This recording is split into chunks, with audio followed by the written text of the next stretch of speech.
Welcome. If you're looking to add people with tasks access to your Facebook page using your PC, you're in the right place. In this video, I'll guide you step by step through the latest update, so you can give your team the right permissions quickly and securely. Let's get started. First, open your preferred browser and head over to Facebook. Once you're logged in, look at the top right corner of your screen and click on your profile photo. This will open a drop-down menu where you'll see all the pages you manage. Now, select the page you want to manage by clicking on its profile photo. This takes you directly to your page's dashboard. At the left-hand menu, scroll down and find Settings and Privacy. Click on it, then select Settings from the expanded options.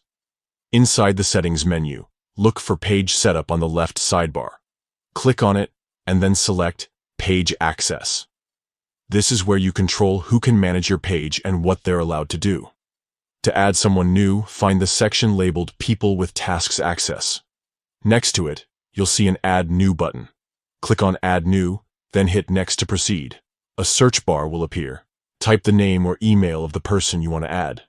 Once you find them, click on their profile to select them. Now you'll see a list of available tasks. These can include things like creating posts, viewing insights, or managing messages. Enable the specific tasks you want this person to handle by toggling them on. When you're happy with your selections, click Give Access. For security, Facebook will ask you to confirm your identity. Enter your password to complete the process. And that's it. You've successfully added someone with tasks access to your Facebook page using the latest update on PC. If you found this guide helpful, don't forget to like and subscribe for more easy tutorials. Thanks for watching, and see you in the next video.